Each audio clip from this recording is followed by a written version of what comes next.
In the next videos, you'll see how to create a chat application like this. But before we begin, I need to tell you a quote from my professor. First make an app that works, and then optimize it.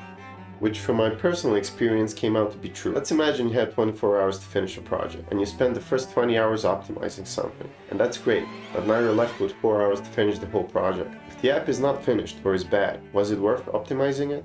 So don't be surprised if in one video I create something and the next I change it. It's just part of the process. Okay, let me break down the steps now that we're going to take.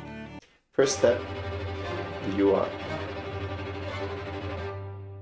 In this step, we're going to create everything that the user will see, from avatar images to chat threads. Keep in mind that we're going to use a lot of cheat codes. What I mean by that, we're going to use a lot of templates and mock data.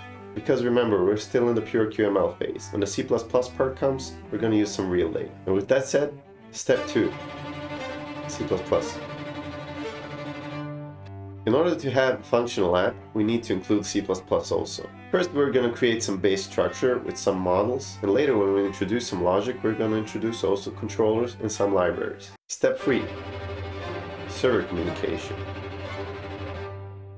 In this tutorial, you will not learn how to create the server side, but don't be discouraged. For all those who want to see that, I'll put a link to the GitHub repo. What you will learn in that tutorial is how to communicate with the server and use the data at your disposal.